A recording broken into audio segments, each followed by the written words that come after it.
going to start with the panel on lobby and conflicts of interest.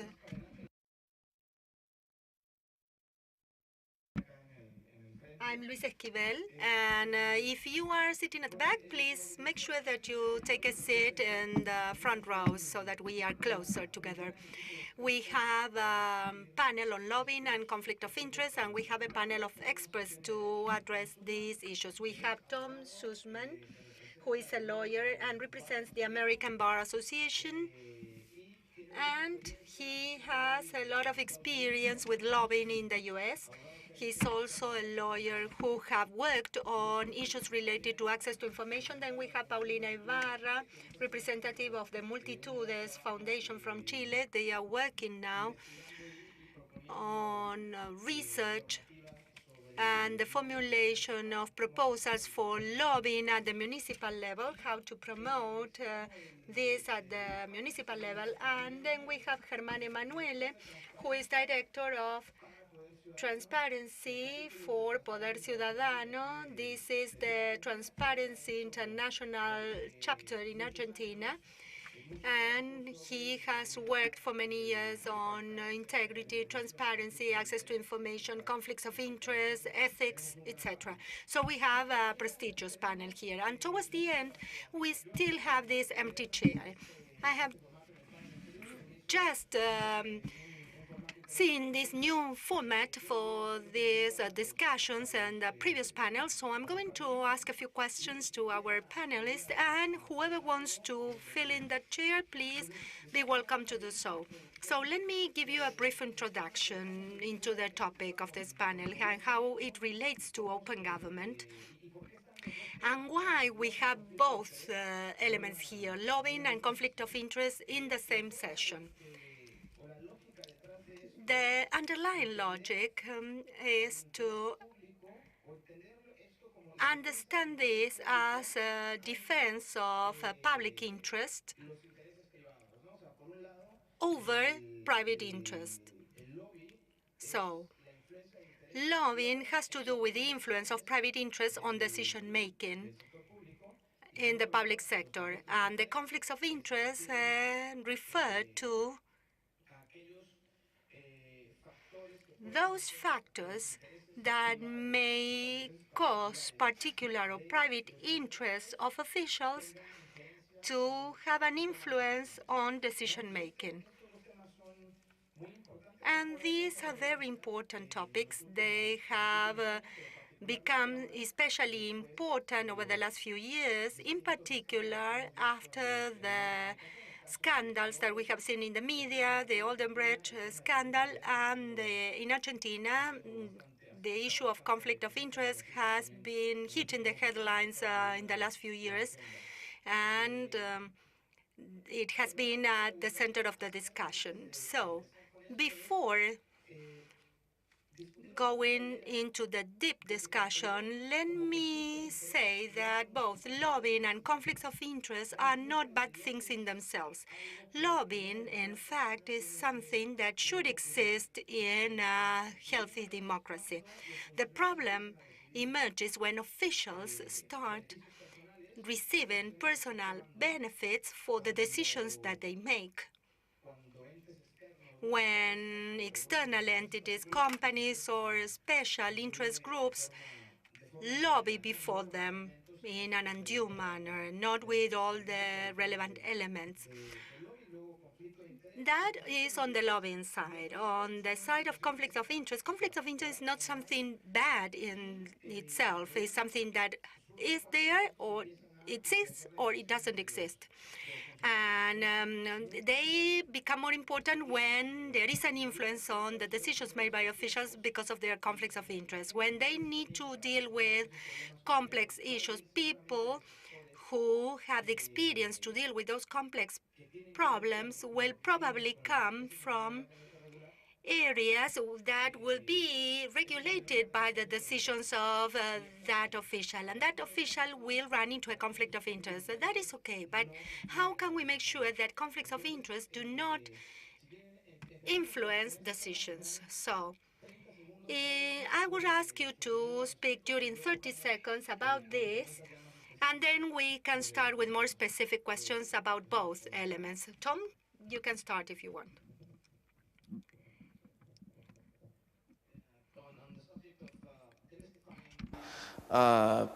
Lobbying and conflict of interest as a bad thing? It's easy for me to say that lobbying is a good thing because I've been a lobbyist for 40 years.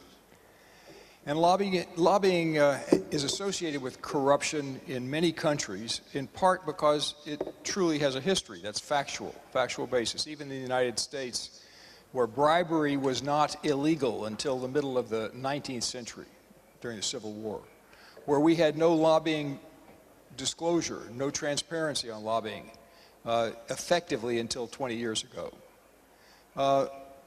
There were many scandals, and media loved to cover scandals, and so lobbyists were painted with a brush of corruption. I don't think that's the case now in the United States, and I'll talk a little bit as I explain our lobbying law and what goes into a lobbying disclosure regime as to why. I think the more people know about what lobbyists do, the more acceptable it is, and the less it is seen as a threat to society. It's actually easy for me to say that lobby is not a bad thing, and I'm not a lobbyist. Que también es muy fácil para mí decir que el lobby. It is very easy for me to say that lobbying is not something bad in itself. In the specific case of Chile, the law on lobbying that was enacted a few years ago opened up a big space of work by the civil society, but also opened the doors to citizens to be able to follow up on the authorities at the different levels of government, especially at the municipal level. And it is a healthy exercise in any democracy, in particular, because if there is no debate, if the authorities do not have the chance to listen to the different opinions, it will be very difficult for them to come up with good public policies. Of course, it is related to corruption, but also to citizen participation. Since all of you said that this is not bad, I'm going to say the same. It's not bad, so that we don't run into a conflict. I agree. It is not bad in itself. I share your views, but I think that we should clarify that lobbying is still poorly perceived. At least in Argentina and in many Latin American countries, lobbying is perceived as a group of business people who get together with officials with their suitcases and they make a deal and they leave. And this has to do with those examples that show that there is bad lobbying, and also because of the issue of disseminating information about who officials meet. So I think that some branches of power are more reluctant to disclosing who they meet with or who they do lobby with. And I think that also puts some layer of suspicion here that can also lead to issues relating conflict of interest. This leads us to my next question, but actually we can leave this question for later. Who is a lobbyist? One thing is the US notion. For those of you who saw House of Cards, the character that takes congressmen to dinner and ask for favors, you will have that image, but you can also think that any civil society organization is doing lobbying, perhaps not carrying suitcases full of money, but full of arguments. So perhaps you can tell us a little bit about the characteristics that a good law on lobbying and a good law on conflict of interest should have.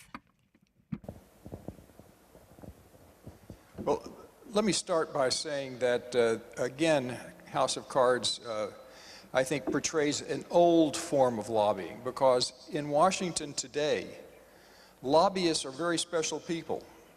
We're the one category who are not allowed to take members of Congress or staff out to lunch or dinner. Anyone else can, but lobbyists cannot. We can't give a gift to a member, subject to various rules, but by and large, the ability for a lobbyist to wine and dine elected officials or government officials in the executive branch is illegal and has been for the last 10 years. And as part of our lobbying registration and reporting, every 6 months, I must certify that I'm familiar with the House and Senate lobbying rules, gift and travel ban, ethics rules, and that I haven't done anything to violate them. And once I sign that, I can no longer plead ignorance if I wind up picking up the check. So, but a lobbyist, again, in the United States, we view lobbying as something defined by statute. All the states have lobbying laws. The federal government has lobbying law. And it requires compensation to the lobbyist. And there are certain thresholds so that you can't be a casual lobbyist and once a year go to Washington, even if your way is paid, even if you're compensated for that one trip. If that's all that you do, you're not a lobbyist in the legal sense. You don't have to report, you don't have to register. And the reason for that, unlike some of the laws, well, Chile's law, that requires everybody who goes in for a meeting to sign, to be reported. It's like a register in a guest book at a wedding. Everybody who goes signs in. That doesn't tell you very much about who is really a lobbyist and who has influence. I do think that that lobbying, identifying lobbyists is important in having a clear definition of who is a lobbyist. And the definition can vary from country to country, from region to region, but it's got to be clear, because one thing that's for certain, and that is, in order for lobbyists to be able to understand what's required of them and to legitimately participate in the profession, I think you have to know who you are, and that's a basic requirement. As to what else is required, and we have a very extensive disclosure system in the United States for lobbyists. Many of you are online now, you can look my name up in the register of the House of Representatives of the U.S. Senate and find out who I represent, what issues I work on, how much money my association spends, or when I was a contract lobbyist, each client paid me to work on what issues. It's all there and all open. And that makes me a lobbyist, and that makes me proud of being a lobbyist, because it's a very transparent process. Primero me quiero referir brevemente. First, let me refer to this comment on civil association, whether we are lobbyists or not. In Chile, in particular, as Tom was saying, in different parts of the country, you may find different needs, or you may find different laws on lobbying. But in Chile, in particular, there are two types of individuals: the registered lobbyist, the one that is compensated for the work done, so that should be included in the definition of a lobbyist, and that lobbyist has been hired to stand up for the interests of an individual, a company, or a group. The other active subject is the interest promoter or the interest manager, who is not compensated for that work. In the particular case of Chile, when we want to know who is a lobbyist and who is not, it is interesting to look at the definition of an interest manager, who can be a member of the civil society or the managing director of a company. And in the case of a civil society, we will try to have an influence in favor of public interest. In the case of a managing director, he will try to favor his shareholders. If there were transparency in Chile with regard to the terms of reference for that managing director, what his compensation is, and if we can establish a relationship between the terms of reference and the salary, we would say that there is an allocated amount for advocating the interests of the shareholders of that company. So that would also fall into the category of lobbyist. So making that distinction is important, but it has to do with the decisions made at the country level.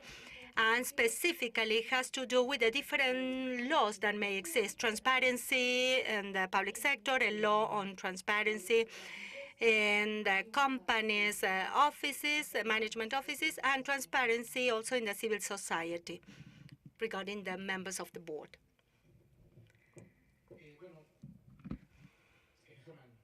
Germán, here we are talking about limiting power. That is, when there is an attempt to make lobby, we try to know who are trying to exert an influence. So we try to expose public officials, legislators, and this limits their power. And this always creates some resistance. It's not natural. It has to do with, if you compare this against other ethical measures. So what are the challenges that you see in the adoption and implementation of this kind of rules? I would begin by looking at a more utopic issue. I believe that the first challenge that we have is the following. When you want to promote a certain public policy associated with public ethics or with accountability, there is always resistance on the part of public officials. I believe that this has to do with a logic that needs to be changed in Latin America. Public officials believe that we are delegating power on them.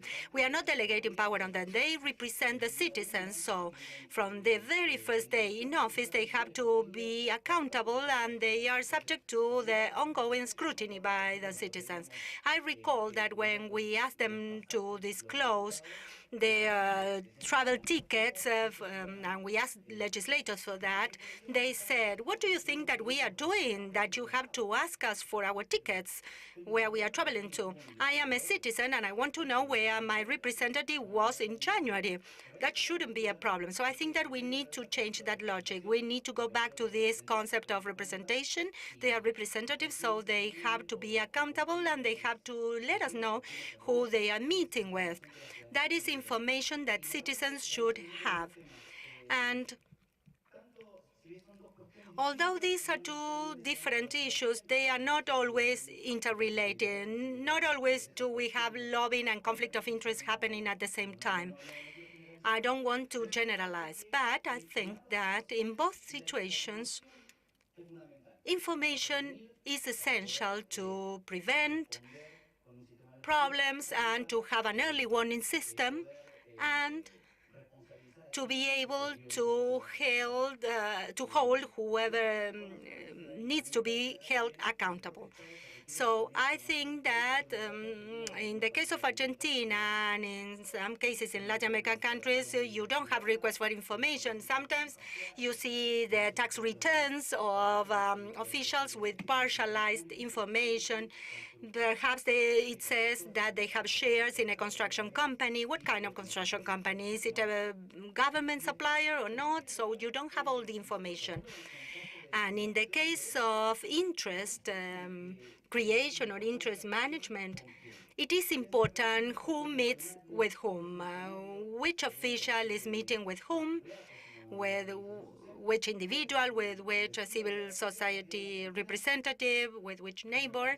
In Argentina, I think that the draft rules that are circulating and that might be discussed in Congress define management of interest, but they don't refer specifically to the lobbyist as such. And in our opinion, there shouldn't be a registry.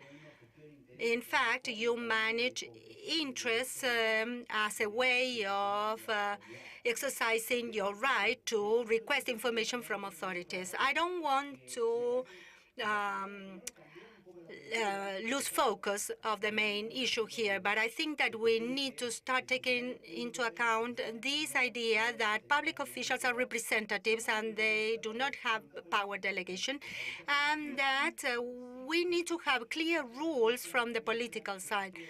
The rules of the game should also ask for certain things from officials. The responsibility lies within the officials. In Argentina, lobbying takes place more at the local level than at the national level. When you go to a municipality, perhaps you may go to the supermarket and you find the mayor there, and you are doing lobbying to a certain extent, and that is not registered anywhere. So you need to gather as much information as possible to associate that lobbying activity with potential conflicts of interest later. El tema de la trazabilidad que yo So here the issue is tracking, traceability, what we do with the information and what is the outcome of decisions made. And that is an area I'd like to go into. And also the issue of political will. Tom, you wanted to say something, and then Paulina, because Paulina has a very interesting experience to tell us about in terms of local lobbying. I just wanted to elaborate a little bit on Herman's comment about it takes more than just transparency and looking at lobbying issues, because there need to be, conflict of interest requires a universe of different kinds of laws and regulations. We mentioned direct conflicts of interest, a legislator or an official who takes an act to benefit his own family or himself. Financial disclosure helps a lot with that. So mandatory financial disclosure that's available to the public, not just for internal use. Revolving door issues. In the United States, we call revolving door to keep members who are inside government from being able to make deals that will benefit them when they leave government for future employment, and to prevent those, especially lobbyists who are outside government, to come in and benefit their former companies. So that's an important part of it. You mentioned gifts and travel. The disclosure of gifts, the disclosure of travel is very important. Sunlight on the process to inhibit the potential for misdeeds, corruption, conflicts of interest. Campaign financing in the United States is a very big issue. We don't have enough disclosure. There's still a lot of dark money coming from the private sector influencing elections. But you can do whatever you want to do to get rid of gifts and travel and conflicts, but if you allow participation in campaigns and financing and giving money through campaigns, it can overwhelm the process if there's not full disclosure there too. And finally, we have a new issue in the United States that's just cropped up in the last few years, and that is insider trading. It's members of the legislature who invest and enter deals based on information that they get from being a legislator, from knowing when the law is going to pass or whether that it won't pass. And we have a disclosure on that now, not very well enforced, no prohibitions, but it's a small step to try to keep the conflict, self-interest, from influencing how a member would vote. creo que aquí, Tom, presentaste Tom, I think you were talking about an ecosystem of a network, a system of various rules and regulations that should exist to check, to keep under check from the onset who can give funding to electoral campaigns, the insider trading regulation. But then there is the second part of this, which is traceability.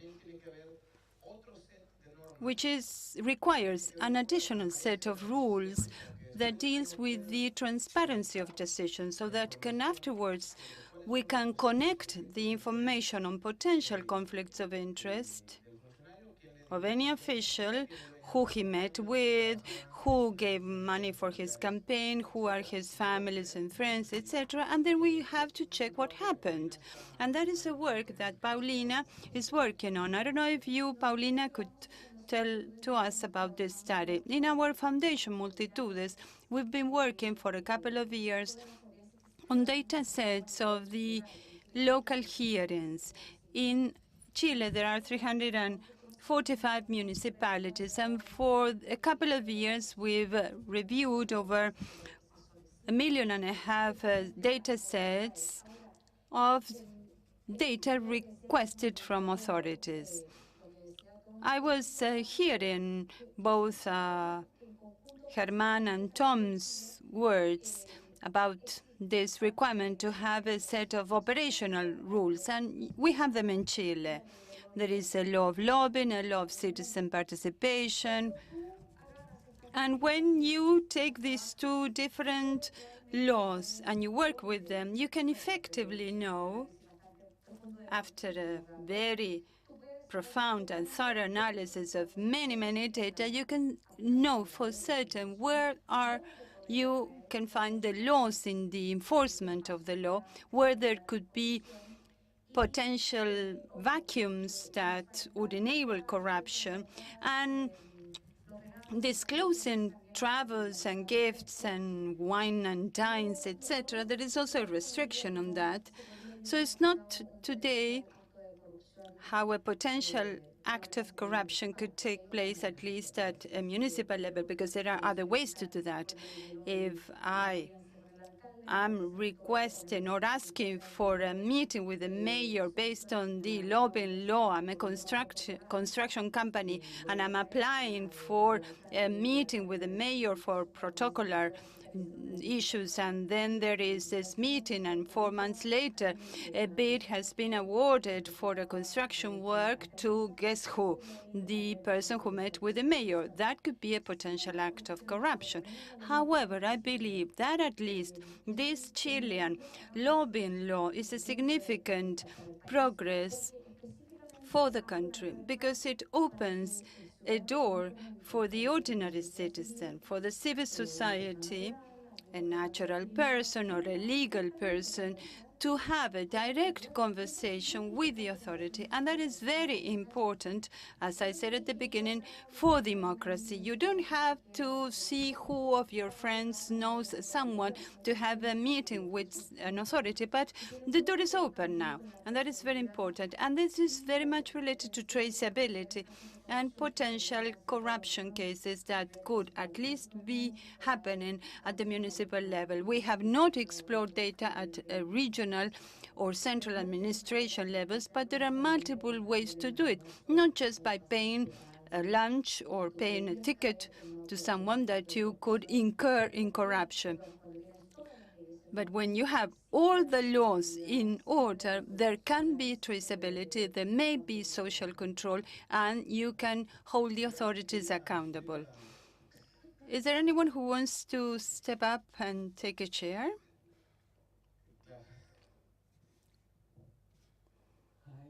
Pleasure to be here. I'm a researcher at the Federal University of Minas Gerais, Brazil, and I research lobby.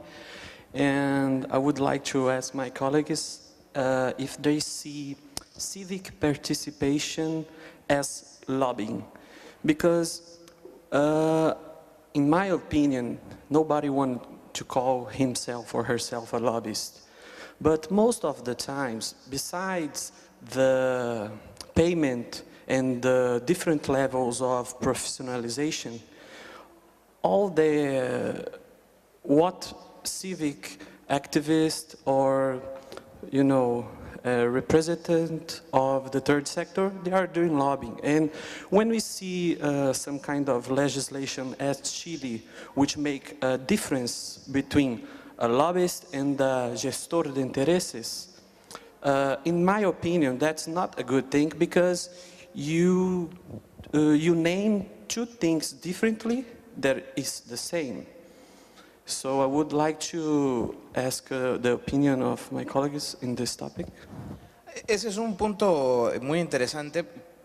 Yo creo que This is a very interesting point. It depends on how you view it. It depends on how you define lobbyist. If you define a lobbyist as the activity of influencing decision-making, or if you consider it from the compensation point of view, a person who is getting a compensation for that. Paulina, you were the one who made this difference because this is in the Chilean legislation, and I'd like to know Tom's opinion. Lobbyists and advocates is the same in the States, in some cases, but not by regulation.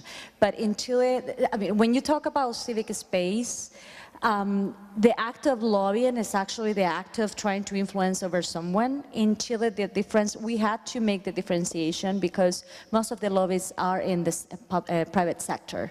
Meanwhile, most of the advocates are actually within civil society. So if you ask me, being part of civil society, the act of influencing is happening at the same level between the private sector and the public sector.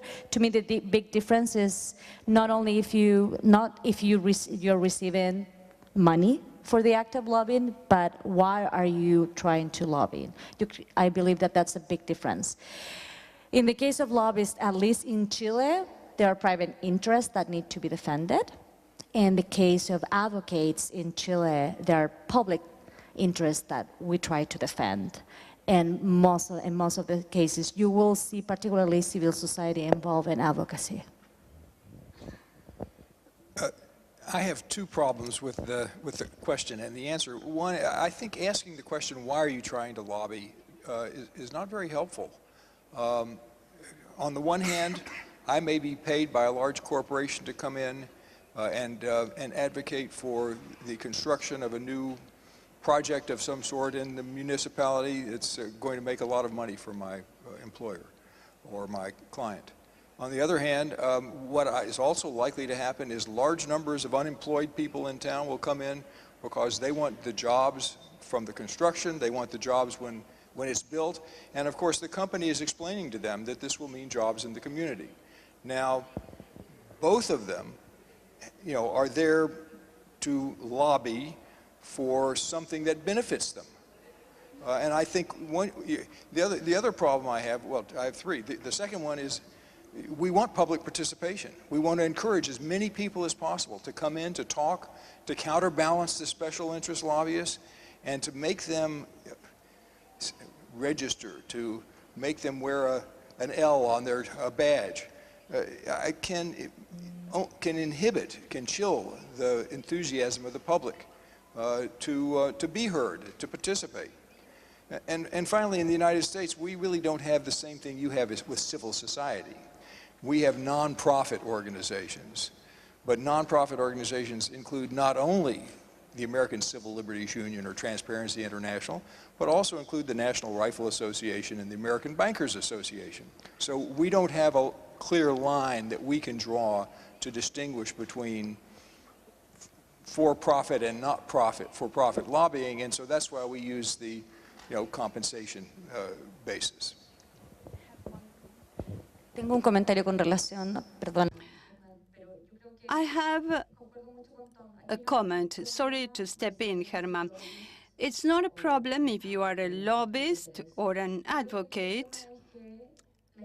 I think that here the issue is that the influence on the authority will happen irrespective of its origin, when it's done, and how it's done. The important thing is that we should have the transparency required for us to know who is meeting with whom and for which reasons. And then we work on accountability. Later we work on social control. The issue is not who or how, but rather, is there sufficient transparency for the citizen to request accountability when a project, let's say, whenever an infrastructure project did not work well, was there anyone influencing the authorities to have that decision made?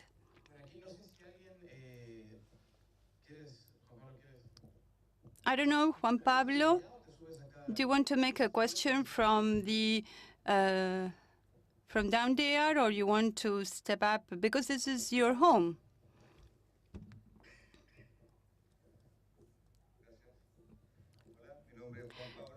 I am Juan Pablo Olmedo.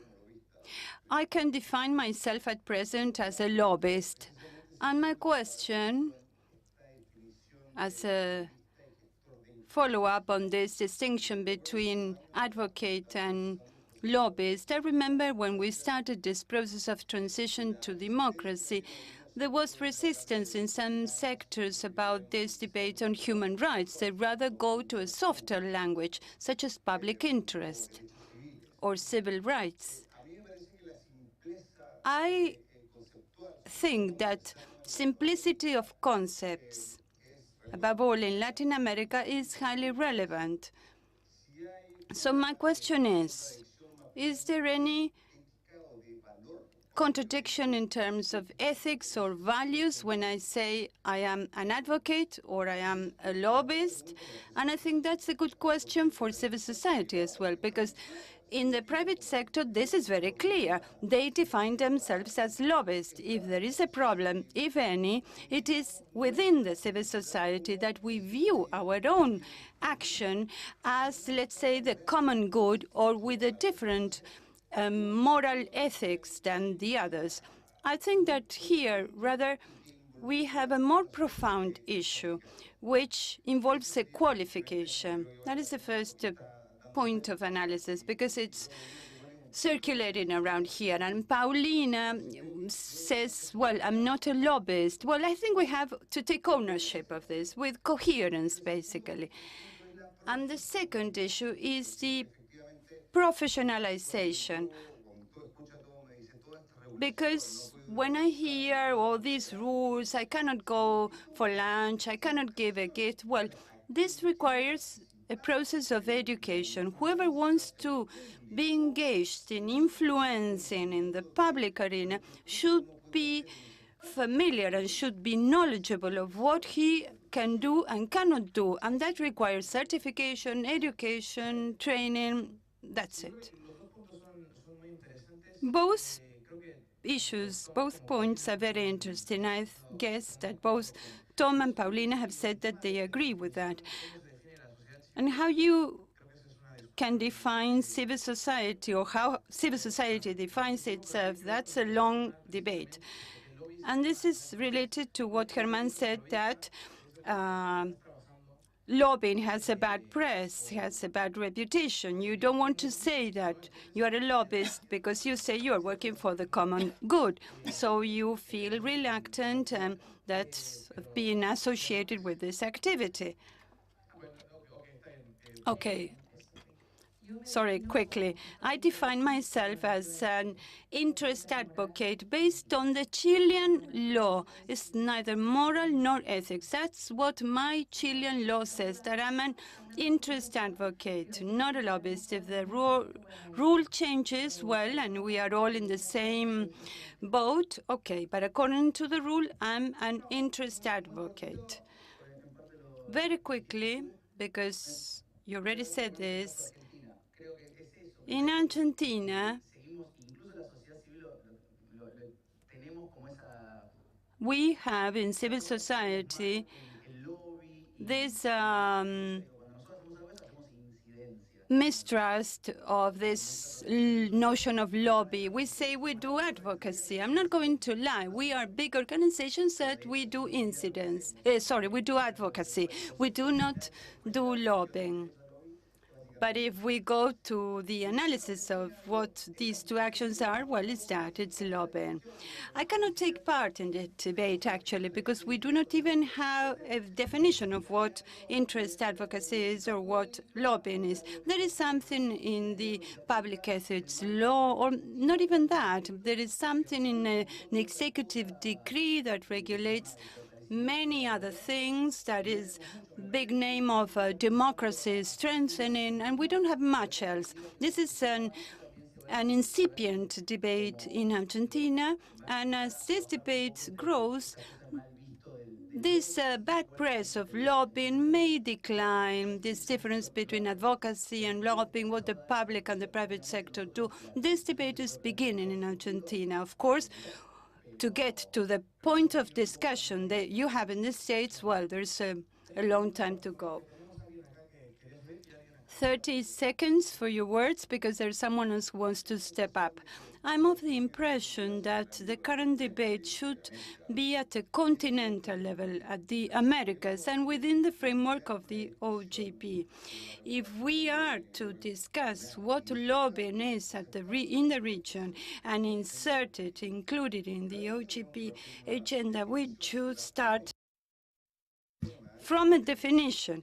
If we make the issue, the topic, even more complex with this distinction between lobbying and advocacy, well, it's a problem, first. Second, in Chile, we should revise the lobbying law. That's another issue. And third, Argentina is discussing at the Commission of Constitutional Affairs an equivalent to the Chilean law. Well, that's the opportunity to take on this ethical challenge of, are we good or not? Are the bad guys or not? And I think the core thing here is professionalization, professionalism, not the client or the cause. Thank you, Juan Pablo. Tom. Saying that I represented, when I was in private law practice, I represented mostly corporations and associations, always the common good, always the public. The people on the other side were special interests, okay? If I was advocating for a pharmaceutical company, it was to cure people. If I was advocating for a construction company, it was to build housing. If I was advocating for a forestry company, it was to make lumber to be able to create jobs, not to cut down woods with endangered species. So, I mean, the lobbyist always tries to position the argument, the advocacy, with a public policy, a public interest perspective. So that, and there are many lobbyists. I mean, the bicyclists have lobbyists, cancer patients have lobbyists. Domestic violence victims have lobbyists in the United States. So it's not, it doesn't separate us from them to say that you're a lobbyist. I want to throw one idea out that's going to, I think, probably change the direction a little bit, which is, I mean, I'm a professional lobbyist. I run a lobbying organization now. And the face-to-face meeting is fast fading, okay? Three things: one, social media; two, the whole notion of grassroots advocacy, getting people out at home; and finally, we call district lobbying or grass tops. It's to get people back in the district who are recognized as leaders, as politicians, to lobby at the federal level when the members are back there home in their town halls, in their visiting sites, things of that sort. None of these would show up on any registry, and they are many times more powerful than my going in to an office on Capitol Hill. So, eso es como otra forma de ejercer la influencia, ¿no? That is another way of influencing. You said the social media, social movements, and the direct pressure at the local level, at the district level. That's another way of putting pressure. As it may be in Latin America, could be through street protests and marches. I'm Marisa Ramos. I'm a professor of several universities of lobbying in Argentina and Uruguay, and to connect my remarks with your Mr. Thomas. Are you a faculty member as well, a professor?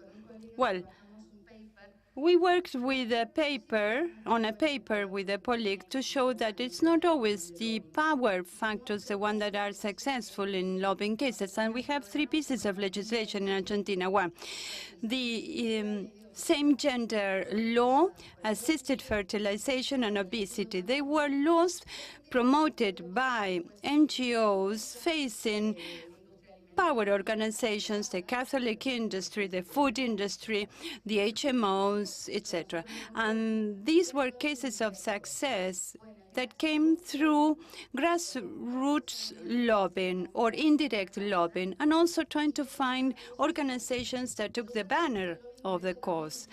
And indirect lobbying is also important. The legislator does not want to feel pressure only from the media. It is also important to have face-to-face technical meeting. But these are 3 cases we've studied of success. So it's not just the lobbying, it's a corporate lobbying. It is also in the field of pluralism. And we are saying in our paper that Argentina goes towards a more pluralistic lobbying with the participation of the civil society. You have mentioned big issues there where you will be able to have this kind of influence. But you also have some other areas like contracting and public works with procurement where you may have more corporate lobbying. Once we ran some statistics, we have an executive decree from 2003 that requires national government officials to explicitly say who they met with. And in the prior administration, one of the ministers of the agribusiness had this request. At that time, the minister spent 2 years, 2 months, and 10 days in power. He has no meetings recorded with any interest groups. However, when the new administration took office, and this minister had already stepped down, Minister Bruscheira, in the first 4 months, he had 3 meetings. One was with Coca-Cola, another one was with Monsanto, and the third one was with a Japanese agrochemical company. So there is a change in management. You can say, as a minister of agro-industry, I acknowledge that I met with Coca-Cola and Monsanto. Monsanto is highly criticized here. However, although we have a brief summary, it says there that there was a meeting. So not everything is so bad in our country. This is my humble contribution. Rodrigo, please join us to continue talking about Chile. And let me ask you a hard question, both to you, Germán and Rodrigo, from the point of view of civil society and from the point of view of government. In our countries, influences, or let me put it this way. There are different ways of exerting influence, and this has to do with the personal relations of decision makers with the private sector.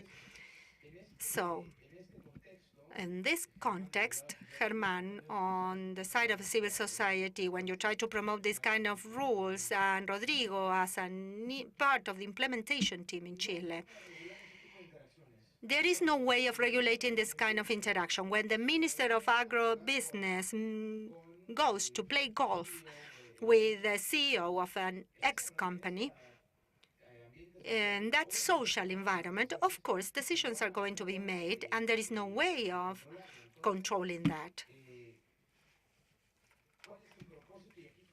So what is the purpose? And I'm playing the devil's advocate here. From your point of view, why is it important to have this kind of rules in place? The legislation on lobbying usually have a very important characteristic, and that is they regulate the right to petition. So when you don't have that law, you cannot regulate that right to issue a petition. So that represents a significant step forward in public administration when you have that kind of law in place. Then you can talk about all the dilemmas that have to do with the model that you are going to choose so that you can regulate as many interactions with authorities as possible, so to speak.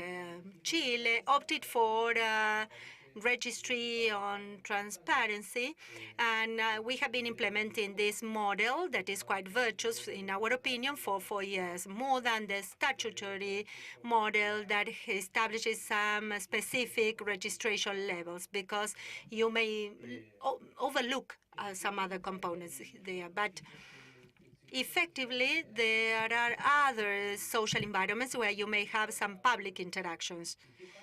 So somebody said, well, this means that I cannot attend the dinners of the Chamber of Commerce in Chile? Yes, you can attend those dinners. And what happens if somebody speaks to me at that dinner? Do I have to record that in the registry? No. Why not? Because the dinner is a public event.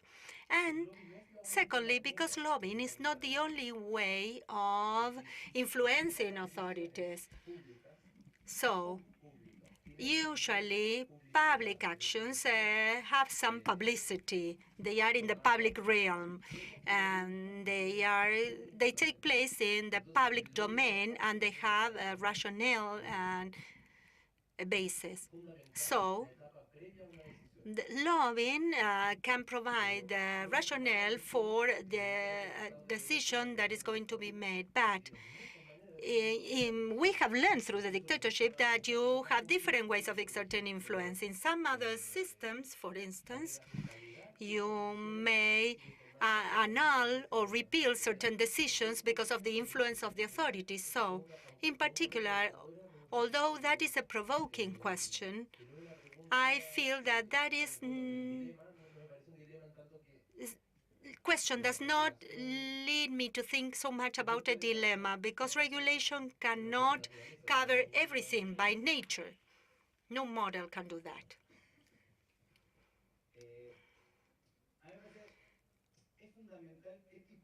It is essential to think what kind of regulation you are going to put in place.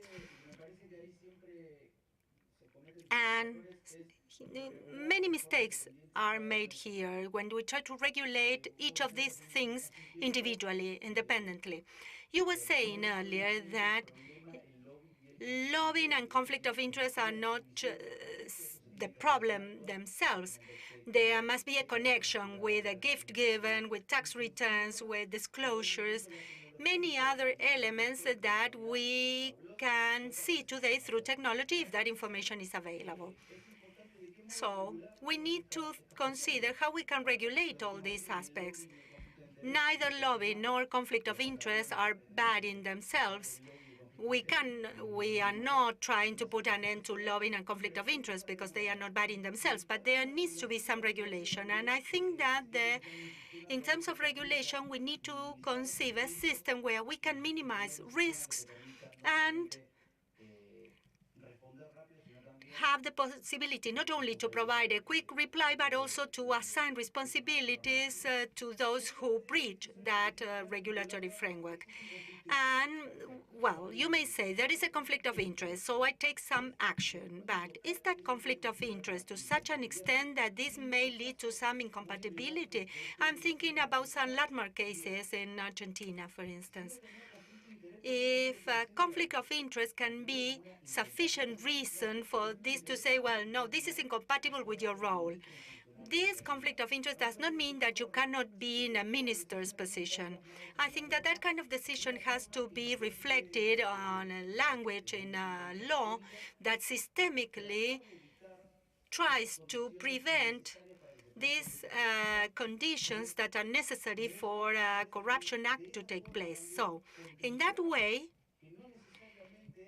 we can realize that the conflict of interest does not necessarily mean that you have shares in a company. If a person worked for 40 years in a certain company, establishes a personal relationship with the people working at that company. So it was so nice for that person to be able to work 40 years. And if that person wants that company to succeed, so those things do not necessarily lead us to what we envisage as a potential conflict of interest. There are many situations like that. So I think that publicity is very important. Who meets who, what happens with that person, who crosses sides, of course, not only from the point of view of revolving doors, how those personal relationships are built between a public official and an advocate, and then how they exchange roles so they end up both on the same side. So I think that that is essential. Now, considering the executive power, of course, you have you have two other branches of power. You have the parliament, where you are trying to exert influence on legislators to try to have a say on policies formulated there. And what about the judiciary? Who meets with a judge? In Argentina, we know that there are certain agents in the judiciary system, because the journalists tell us that certain people, certain journalists, have meetings with judges. So you get the names, but you don't know who the judges are meeting with. So changing decision-making in a case file may be much more dangerous than changing a law or having a meeting between an official and a corporate manager. So I think that in the judiciary system, there are a lot of personal ties established, a lot of interpersonal situations, and we need to start assigning responsibility not only on top authorities, senior officials, but also in the middle line officials. They are officials who are responsible for assessing, for instance, the tenders in a public tender process. So I think that we need to keep an eye there and have regulations that allow you to anticipate any potential situation that may lead to a corruption act. Agree very much with the notion that disclosure is probably the best answer for conflicts of interest, because in the legislature, farmers have to be able to vote on issues relating to food, crops, pesticides, things of that sort. In fact, that's probably why they were sent to the legislature, is to be able to support the community that sent them there. There may also be situations where the conflict isn't a direct benefit, or, well, when I was lobbying for increasing judges' salaries, I'm married to a judge. I would disclose that. I call that an identity of interest, not a conflict of interest, because we all agreed that that would be a good idea. So I think that parsing different kinds of conflicts, subjecting some to prohibition, but most of them simply to disclosure, is the best way to approach that. I also want to talk, I think that the point, you can't regulate everything, regulations can't cover everything, I think is absolutely right.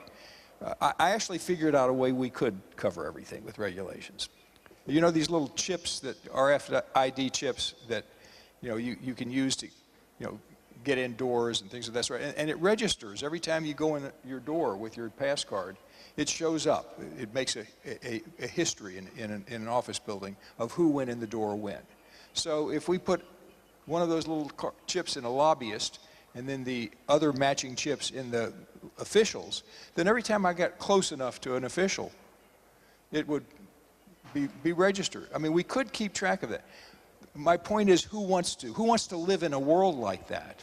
So I'm okay letting golf games go on in which we don't know what was discussed. You say meeting at a Chamber of Commerce dinner, that's public, but surely you don't have to leave the bathroom if the two men go in the same time and they find themselves next to each other in the stall and look and say, this isn't a public place anymore, we have to leave. I mean, I'm just saying that I think reason has to prevail. And I think a world in which we inhibit interaction with decision makers is a world that will give us worse decisions. Paulina, you want to respond? ¿Alguien más que quiera? Anybody else who would like to chip in? What Rodrigo was saying and what Tom was saying is extremely important. We can run into situations where we can make the system collapse. We can overwhelm the system. In Chile, according to the study that we carried out, we realized that there are many municipal governments that did not give any appointments, had no meetings That may happen at random, of course, but or by chance, but it was quite complex. Mayors that had no meetings in a vulnerable location, and mayors that would have meetings with everyone because precisely they wanted to avoid being accused of being in a situation where they were not transparent, or they didn't want to be accused of being favoring a certain company over another. So everybody has to be very careful with the system so that it won't collapse and you don't make other mistakes, as we have seen in our study, where sensitive information was being published that shouldn't be published because it's not regulated by law. So we need to be very careful on how we work in the system. Just 2 more minutes because we need to wrap up because we are coming to the closing session. Sunlight Foundation. I couldn't help but note the context of the conversation. The President of the United States has more than 640 unresolved conflicts of interest. We don't know how many more he has because he hasn't disclosed his tax returns. We're seeing a cascading effect of eroded norms around disclosure as a result of his choice not to do that at the state and local level. And a large portion of the American public, his supporters, seem to be fine with him carrying these conflicts of interest. He's currently at his private business, monetizing the presidency as we speak.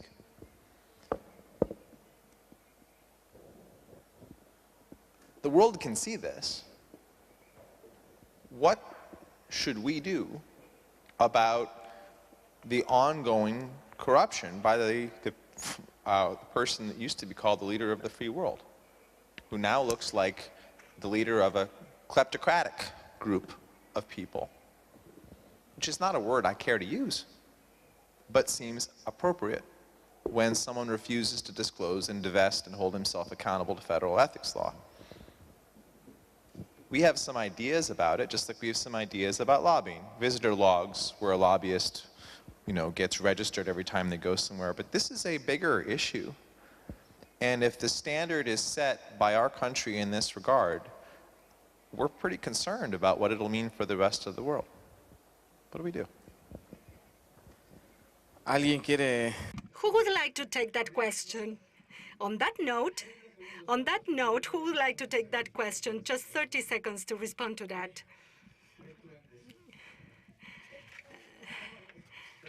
We need to conclude with a positive tone, I think that everything has to do with the willingness of officials. We cannot regulate all spaces, as Rodrigo said. If I had been asked about this relationship between the business owner with myself or the director of a foundation and myself, I would say, well, call me on Monday and we can have a meeting.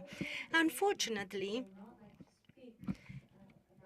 the current U.S. situation, however, very sad, es que but ultimately, if there is a conflict of interest, since you cannot regulate all the different situations, this will depend on the willingness of the individual to do what is right. In Chile, we believe that all public officials are decent and they are going to do what is right. A substantial change is starting to take place based on what we are seeing in the US and in the rest of the world. I hope that that is really the case, but we'll see. We will have to wait to be continued. Germán. Germán, would you like to comment on this? What is happening in the US has to do with a different process, and that is the disappointment with democracy. People are disappointed with the way institutions have reacted to certain groups. And that is a matter of concern, and we have seen that also in other countries. I believe that the issue with Trump is not only reflected in his conflict of interest, but in all his actions.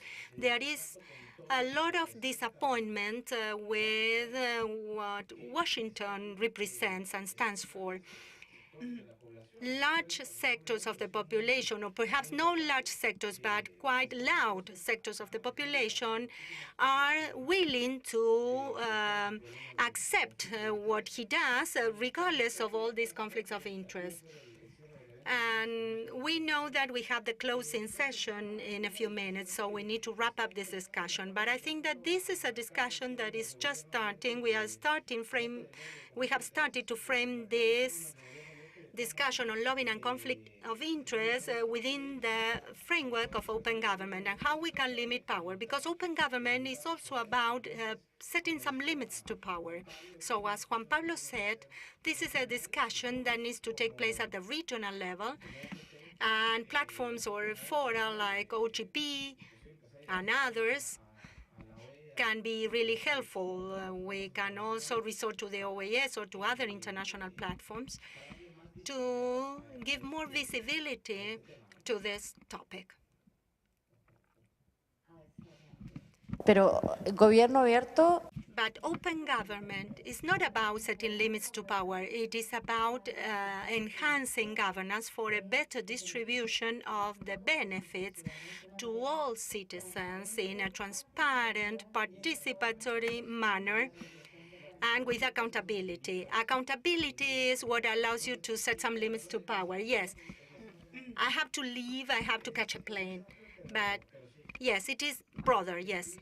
That transparency and accountability is about checking power, power will stop that, right? And we are seeing that in the United States with respect to clamping down on the disclosure of information around regulatory processes, or around the removal of regular order in Congress, or about secret ethics waivers, including retroactive ones, which is not a thing.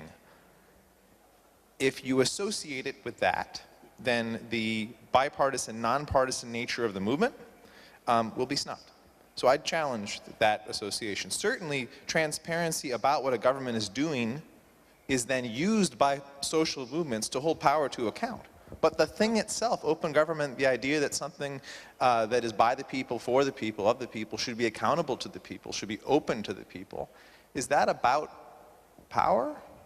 Or is that about making sure that the democratic compact is kept? Bueno, o sea, le podemos tener esta discusión. Well, we can extend this discussion forever, but we need to leave now. But I think that we are all speaking about the same, how we can make sure that this works well for all of us. Thank you so much for your participation. Thank you, Paulina, Fernando, Tom.